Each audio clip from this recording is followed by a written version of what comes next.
Hello everyone, हम admission of a partner देख रहे हैं और आज से हम प्रैक्टिकल प्रॉब्लम सॉल्व करने वाले हैं। ये जो आपकी महाराष्ट्र स्टेट बोर्ड की टेक्स्ट बुक है, इसमें से जो अनसॉल्व प्रॉब्लम्स है वो हम सॉल्व करने वाले हैं।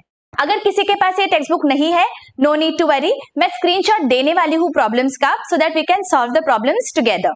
तो without any further delay, let's begin our first problem on page number 160।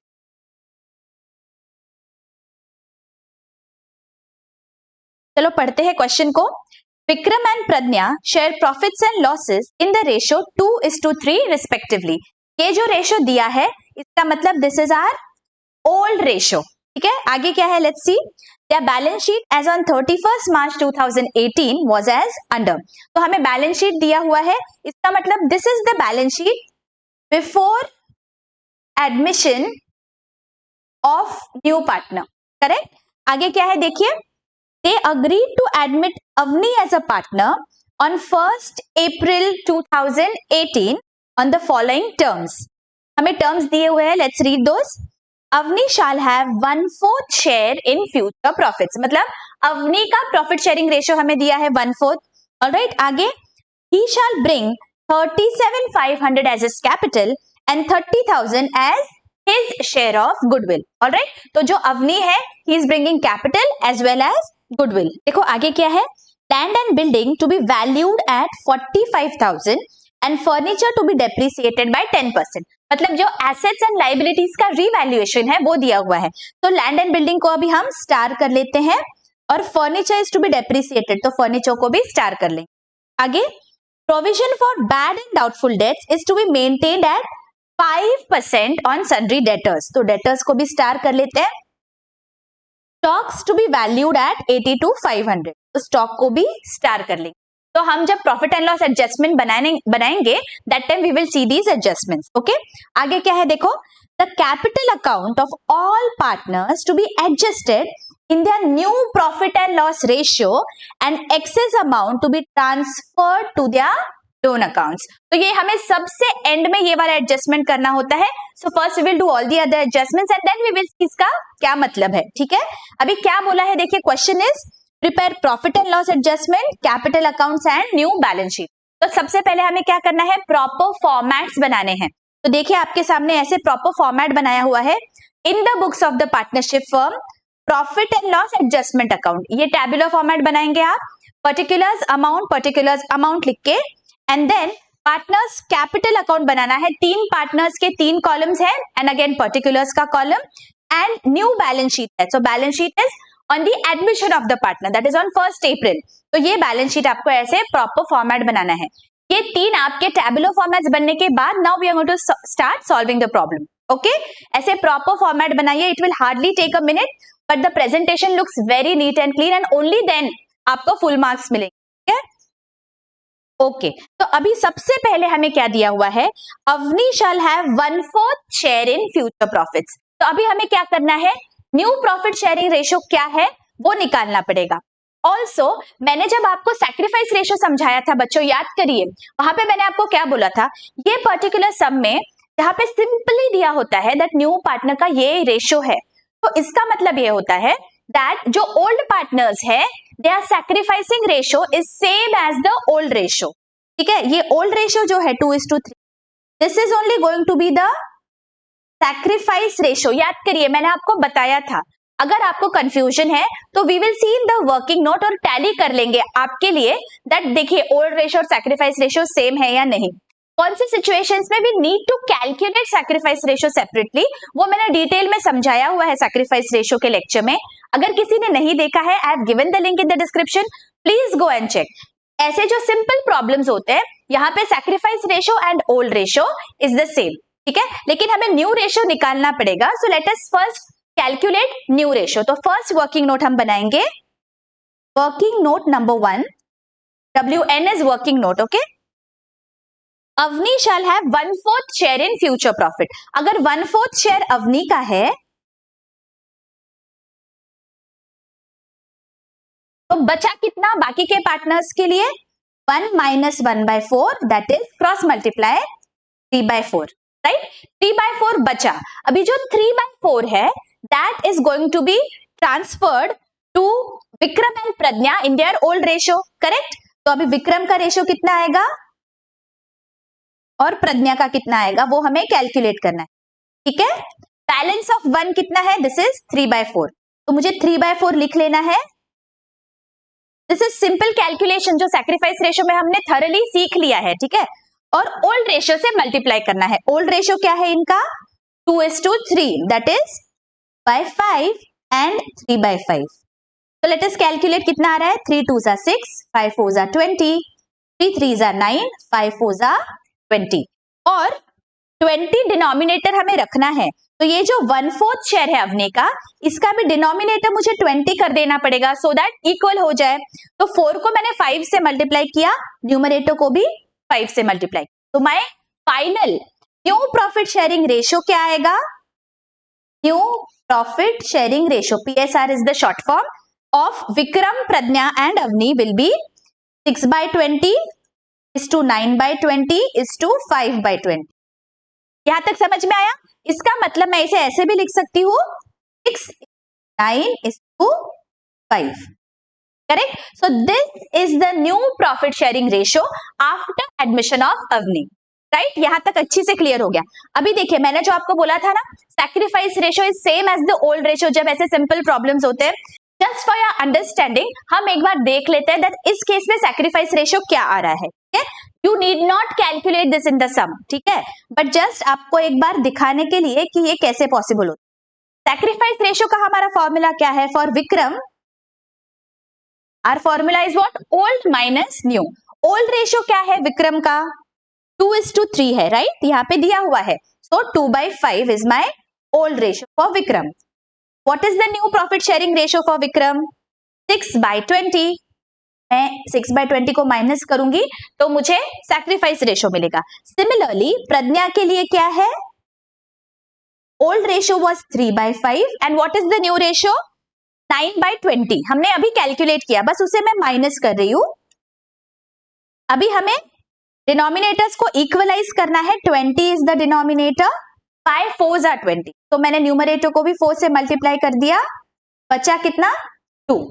Similarly प्रज्ञा के केस में भी 20 is the common denominator, 5 4s are 20, तो मैं न्यूमरेटर को भी 4 से मल्टीप्लाई करूंगी, 4 3s are 12 माइनस 9, ये आ गया 3/20, करेक्ट। तो इनका रेशियो क्या हो गया सैक्रिफाइस का, 2:3, right. This is the same as their old ratio, देखिए 2:3। मैंने बताया था old will be equal to sacrifice simple problems में। आपके अंडरस्टैंडिंग के लिए मैंने आपको ये बता दिया है, you need not calculate this in the sum. Sum में आपको सिर्फ new profit sharing ratio calculate करना है, और यहाँ पे you can mention that old PSR is equal to sacrifice, that is 2:3। Alright, इतना क्लियर हो गया। ओके, अभी नेक्स्ट क्या करेंगे हम लोग, अभी हमें बोला है he shall bring 37,500 as his capital and 30,000 as his share of goodwill।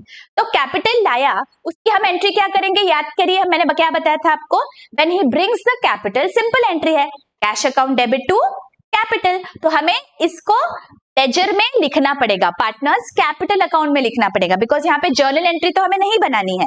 तो हमारी एंट्री क्या आएगी, for your understanding I am writing this entry here, our entry will be cash account debit, amount is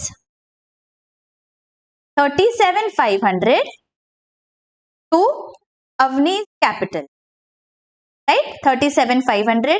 तो अभी मुझे क्या करना है, जर्नल एंट्रीज तो नहीं बनाने को बोला है, कैपिटल में मुझे इसे ट्रांसफर करना पड़ेगा। तो मैं यहाँ पे कैपिटल अकाउंट में आती हूँ, अवनी के कैपिटल में मुझे जाना है, एंड यहाँ पे I am going to write by cash account, amount is 37,500।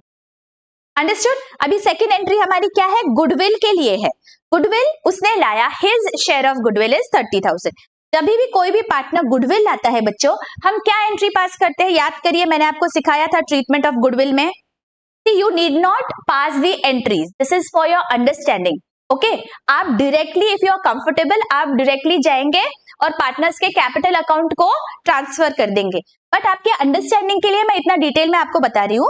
आपकी entry for goodwill will be cash account debit to goodwill, right, amount is 30,000, correct, 30,000 है। अभी ये 30,000 को मैं कौन से रेशो में ट्रांसफर करती हूँ? सैक्रिफाइसिंग पार्टनर्स को सैक्रिफाइस रेशो में, करेक्ट? तो अभी मुझे क्या करना है, sacrificing partners, I know old partners का जो ओल्ड रेशो है that is only the sacrifice ratio, अभी हमने देख लिया, तो मुझे वो ट्रांसफर कर देना है। So goodwill account debit to Vikram and to Pragya. ये वर्किंग नोट है इसलिए मैंने शॉर्ट फॉर्म लिखा है, जस्ट फॉर योर अंडरस्टैंडिंग, ठीक है? 30,000 को मुझे सैक्रिफाइस रेशो में डिस्ट्रीब्यूट करना है। I am going to mention sacrifice ratio even if the sacrifice is same as the old ratio. मुझे यहाँ पे लिखते वक्त यही लिखना है that it is sacrifice ratio में मैंने डिस्ट्रीब्यूट किया। तो 30,000 को मुझे डिस्ट्रीब्यूट करना है 2:3 में, right? So 30,000 divided by 5 into 2 and 30,000 divided by 5 into 3 कितना आ रहा है? The 12 and 18,000, right? Okay, तो 12,000 और 18,000 मैंने ये डिस्ट्रीब्यूट कर दिया। ऑलराइट, ये तो मेरी जर्नल एंट्री हो गई, लेकिन मुझे क्वेश्चन में जर्नल एंट्रीज नहीं बनाने हैं, मुझे कैपिटल अकाउंट में इसके इफेक्ट्स देने हैं। तो कैपिटल अकाउंट को जो भी अफेक्ट हो रहा है वही आएगा कैपिटल अकाउंट्स में। तो कौन सी एंट्री से अफेक्ट हो रहा है कैपिटल अकाउंट? इस एंट्री से कैपिटल अकाउंट अफेक्ट हो रहा है क्या? नहीं, तो ये मेरे अभी अकाउंट में नहीं जाएगा। ये वाली एंट्री से कैपिटल अकाउंट इज अफेक्टेड, तो ये मुझे ट्रांसफर करना है गुडविल टू माय पार्टनर्स। तो मैं सैक्रिफाइसिंग पार्टनर्स के अकाउंट में जाऊंगी और यहां पे मैं गुडविल को ट्रांसफर करूंगी by goodwill, amount is 12,000 and 18,000। Understood? ये क्लियरली समझ गया हमने क्या किया है? ओके, नेक्स्ट क्या है देखो, लेट अस टिक जो हो जाता है उसे। अभी रीवैल्यूएशन बोला हुआ है, land and building is to be valued at 45,000। अभी लैंड एंड बिल्डिंग हमारे बैलेंस शीट में कितने पे आ रहा है देखो, इज अपियरिंग एट 37,500। हमें बोला है इट शुड अपियर एट 45,000, तो बचा कितना? 45,000 माइनस 37,500 दैट इज 7,500। ये 7,500 से मुझे लैंड एंड बिल्डिंग की वैल्यू बढ़ानी है, तो मेरी एंट्री क्या आएगी? Land and building account debit to profit and loss adjustment account. तो मैं प्रॉफिट एंड लॉस एडजस्टमेंट में जाऊंगी एंड यहाँ पे I am going to write by land and building. ये मैंने थॉरली रीवैल्यूएशन का कॉन्सेप्ट एक्सप्लेन किया है, जिसने भी देखा नहीं है वो वाला lecture please go and check, तो आपके सारे डाउट्स रीवैल्यूएशन से क्लियर हो जाएंगे, ठीक है? तो जब भी हम रीवैल्यू करते हैं एसेट्स और लायबिलिटीज को, ये अकाउंट में हम ट्रांसफर करेंगे, करेक्ट? 7,500 I transferred. आगे furniture is to be depreciated by 10%। Furniture की अमाउंट कितनी है? 3,000 रुपीज, तो इसका 10% दैट इज 300 रुपीज से मुझे डेप्रिसिएट करना है, एसेट की वैल्यू कम करनी है, मुझे एसेट को करना पड़ेगा क्रेडिट। तो मेरी एंट्री आएगी profit and loss adjustment to furniture 300 rupees. Let me write that, furniture account 300 rupees. Okay, आगे क्या बोला है देखो, provision for bad and doubtful debts is to be maintained at 5% of sundry debtors. Debtors are appearing at 87,000, तो 87,000 का 5% निकालना है मुझे, मतलब कितना आ जाएगा? 4,350। ये मुझे प्रोविजन क्रिएट करना है, तो मैं एंट्री क्या करूंगी? Profit and loss adjustment account debit to provision for doubtful debts. So let us do that. To RDD या to provision for doubtful debts, amount is 4,300। Alright, आगे क्या है देखो, stock to be valued at 82,500। Stock कितने पे दिख रहा है बुक्स में? 75,000। अभी हमें 82,500 पे स्टॉक दिखाना है, मतलब 82,500 माइनस 75,000 दैट इज 7,500 से मुझे स्टॉक की वैल्यू बढ़ानी है, इंक्रीज करना है। तो अगर एसेट को इंक्रीज करना है तो मैं उसे करूंगी डेबिट, तो मेरी एंट्री क्या आएगी? Stock account debit to P&L adjustment. तो let me do that here by stock account 7,500। Okay, देखो अभी हमने क्या कर दिया, सारे हमने एडजस्टमेंट्स कर लिए हैं। अभी क्या करना है, अभी हमें वन बाय वन सारे अकाउंट्स क्लोज करने हैं and then at the end हम वो लास्ट वाला एडजस्टमेंट देखेंगे जहां पे कैपिटल को हमें न्यू प्रॉफिट शेयरिंग रेशियो में बनाना है। अभी हमें क्या करना है, सारे अकाउंट्स क्लोज करने हैं one by one. So let us do that. अभी पहले हम P&L एडजस्टमेंट अकाउंट को क्लोज करेंगे। मेरी क्रेडिट साइड की टोटल यहाँ पे आ रही है 15,000, यहाँ पे भी मैं लिखूंगी 15,000, और यहाँ पे टोटल डेबिट साइड की कितनी है 15,000 माइनस डेबिट साइड की टोटल इज 4,650। तो मैं 4,650 को जब माइनस करती हूँ तो मेरा बचता है 10,350। What is this? This is the profit on revaluation of assets and liabilities. तो जो प्रॉफिट है मुझे ओल्ड पार्टनर्स को डिस्ट्रीब्यूट करना है ओल्ड पीएसआर में, ठीक है। तो ओल्ड पीएसआर इज व्हाट 2:3, तो मुझे 10,350 को 2:3 ये रेशियो में डिवाइड करना है। तो 10,350 upon 5 into 2 and 10,350 upon 5 into 3. This is the division. So let me do that here. Profit on revaluation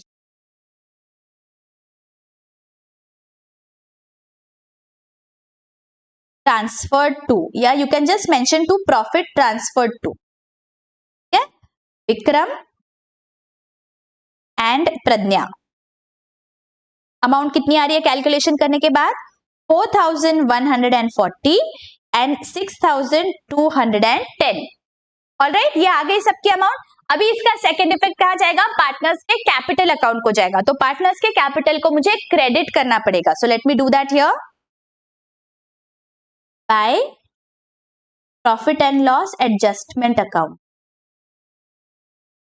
amount is 4,140 and 6,010। ठीक है, ये हो गया। अभी क्या करना है, कैपिटल अकाउंट को भी हमें क्लोज करना पड़ेगा, लेकिन सबसे पहले ओपनिंग बैलेंसेस लिखने पड़ेंगे ओल्ड पार्टनर्स के। ओल्ड पार्टनर्स के ओपनिंग बैलेंसेस क्या है, देखिए बैलेंस शीट में दिया हुआ है 75 and 75 each. So let me do that. यहाँ पे मैं ओल्ड का पार्टनर्स के यहाँ पे opening balances by balance dot down 75,000 5,000। Alright, अभी क्या करना है मुझे, अभी जो लास्ट दिया हुआ है क्या दिया है, let us read that again. The capital account of all partners is to be adjusted in their new profit and loss ratio and excess amount to be transferred to their loan accounts. जो भी access है उसे मुझे loan account में transfer करना है, लेकिन सबसे पहले तो मुझे कैपिटल अकाउंट्स को प्रॉफिट शेयरिंग रेशियो में डिवाइड करना है। इसका क्या मतलब होता है बच्चों, जो भी न्यू पार्टनर है, न्यू पार्टनर का जो कैपिटल है, यहाँ पे क्या है न्यू पार्टनर का capital 37,500। Now listen to me very very carefully, okay, this is the first adjustment आपके लिए, ये नया है आप लोगों के लिए। 37,500 को मुझे बेस पकड़ना है। हाउ विल आई अंडरस्टैंड कि मैं कैपिटल्स को कौन से रेशियो में डिवाइड करूं, कैसे करूं एडजस्टमेंट। तो इसके लिए मुझे क्या, यहाँ पे इंफॉर्मेशन तो दी हुई है that for his share Avni brings 37,500, this I know clearly. तो मैं एक वर्किंग नोट बनाऊंगी। ओके, वो वर्किंग नोट में हमें क्या लिखना है, फॉर 1/4 शेयर अवनी गेट्स 37,500, ये हमें दिया है। तो टोटल शेयर कितना आएगा, टोटल शेयर कितना आएगा, सिंपल है, मुझे क्रॉस मल्टीप्लाई करना पड़ेगा। Let the total share be x. Total share मुझे पता नहीं है तो मैं उसे एक्स बोलती हूँ, मैथ्स हमने किया हुआ है। तो 1/4 ऑफ x इज 37,500। तो x की कीमत कितनी हो गई 37,500 इंटू 4। इस केस में वो हो जाता है 1,50,000। ये क्या है, ये मेरा टोटल कैपिटल होना चाहिए सारे पार्टनर्स का मिला के 1,50,000, बिकॉज मुझे दिया है दैट मुझे न्यू पीएसआर में सारे कैपिटल्स करने हैं पार्टनर्स। तो 1,50,000 इज द टोटल कैपिटल का value.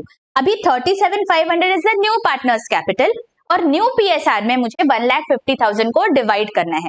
What is the new PSR, देखो हमने यहाँ पे कैलकुलेट किया है 6:9:5। तो 6/20 में विक्रम का शेयर आएगा 1,50,000, जो टोटल कैपिटल है उसका 6/20 share is Vikram's capital and Pragya's capital will be how much 1,50,000 का 9/20, that is her new profit sharing ratio. Understood.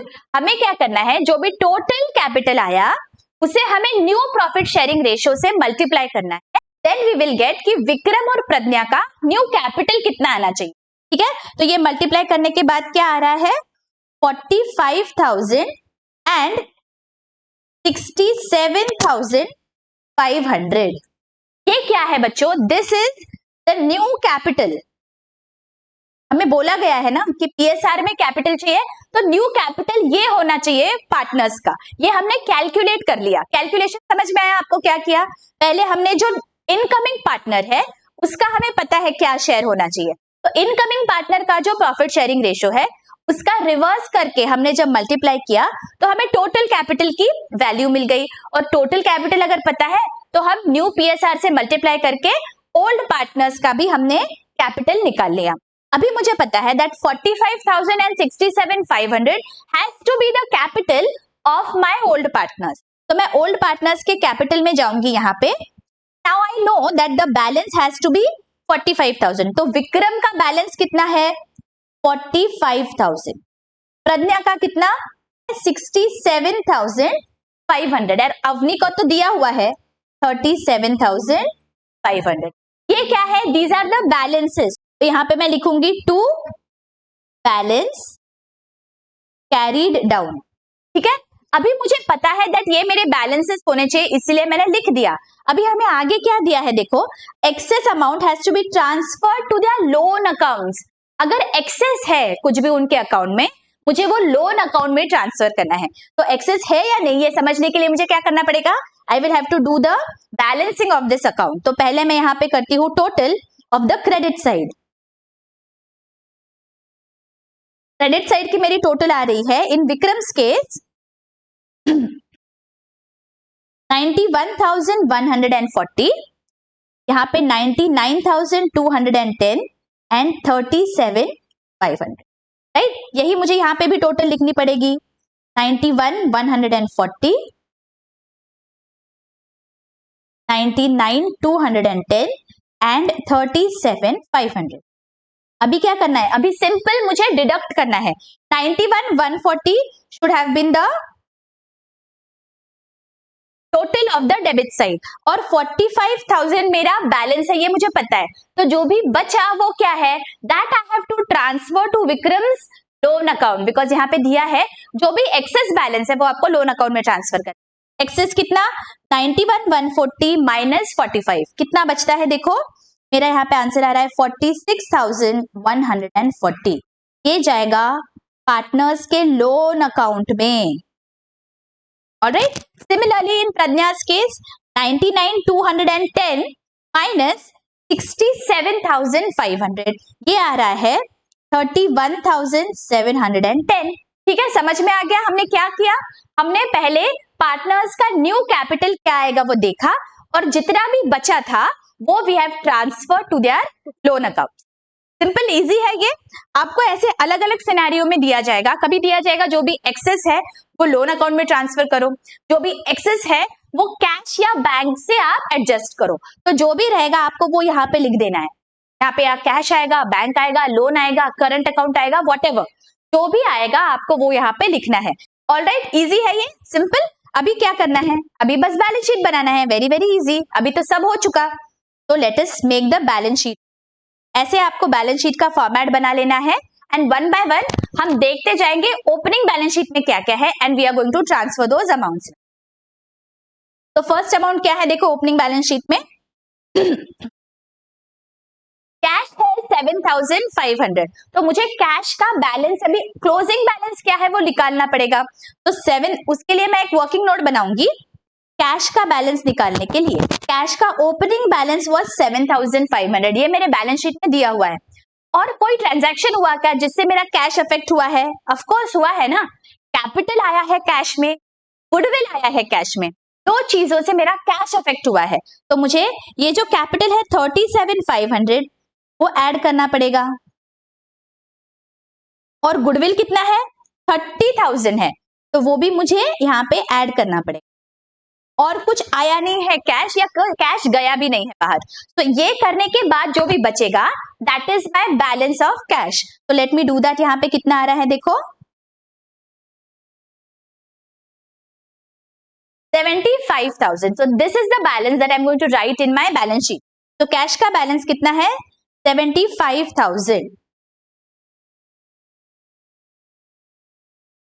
ठीक है. सेकंड क्या है अमाउंट देखो, लैंड एंड बिल्डिंग है. लैंड एंड बिल्डिंग को रीवैल्यू किया है हमने, right. So opening balance is 37,500.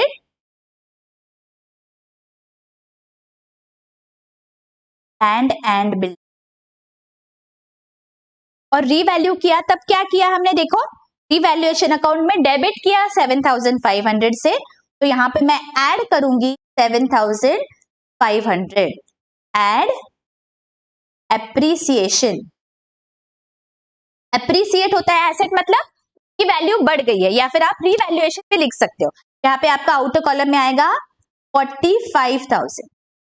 ठीक है. नेक्स्ट क्या है देखो, प्लांट है 45,000. प्लांट में देयर इज नो स्टार, मतलब वैसे के वैसे मुझे 45,000 लिखना है. जहां पे भी मैंने स्टार करके रखा है वो वाले अमाउंट्स हम इनर कॉलम में लिखेंगे, जहां पे नहीं है वो आउटर कॉलम में. ऑलराइट. फर्नीचर है 3,000 का. So let me write this amount in the inner column. Furniture is 3,000. There is revaluation. देखते हैं P&L एडजस्टमेंट में क्या किया है हमने. फर्नीचर को हमने क्रेडिट किया है 300 रुपीज से. इसका मतलब मुझे यहाँ पे माइनस करना पड़ेगा 300 लेस डेप्रिसिएशन.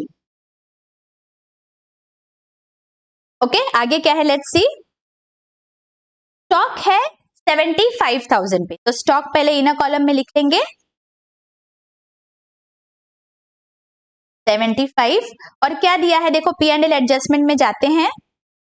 स्टॉक क्या किया है हमने, डेबिट किया है 7,500 से.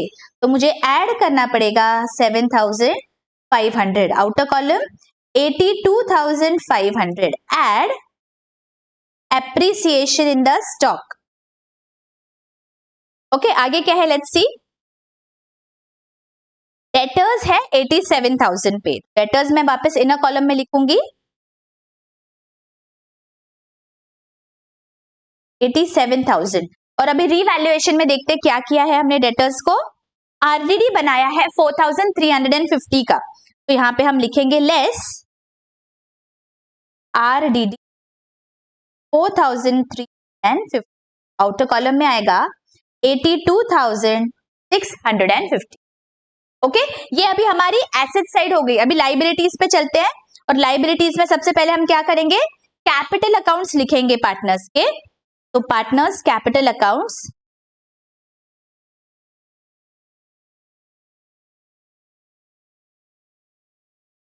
विक्रम, प्रज्ञा एंड अवनी. राइट. क्या है देखिए, यहां पे हमने किया है कैलकुलेट 45,000, 67,500 एंड 37,500. तो ये अमाउंट्स मुझे यहां पे लिखनी है. 45,000, 67,500 and 37,500. Total is 1,50,000. करेक्ट. और जो भी यहाँ पे हमने लोन अकाउंट को दिया है, this is again my liability. So it will appear in the balance sheet liabilities side. 46,140 and 31,710. तो यहाँ पे मुझे पार्टनर्स लोन अकाउंट लिखना है.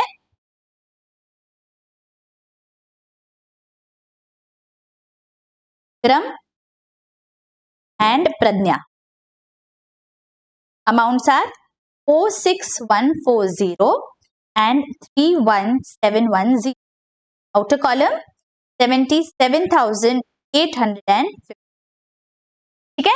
ये हो गया. अभी क्या बचा देखो, ओपनिंग बैलेंस शीट एक बार चेक कर लेते हैं. लाइबिलिटीज में कुछ बचा है क्या,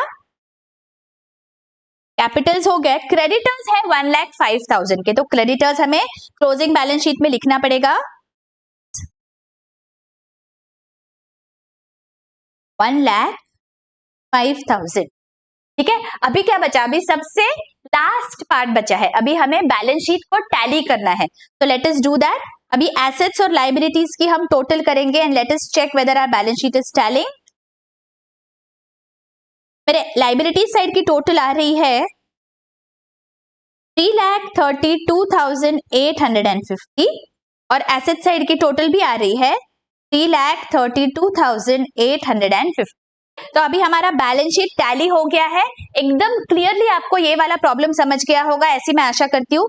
अगर कोई भी डाउट है बच्चों, एक बार रिवाइंड कर लीजिए, एक बार चेक कर लीजिए, नहीं समझ में आ रहा है आप मुझे बेझिझक पूछ सकते हैं कमेंट सेक्शन में।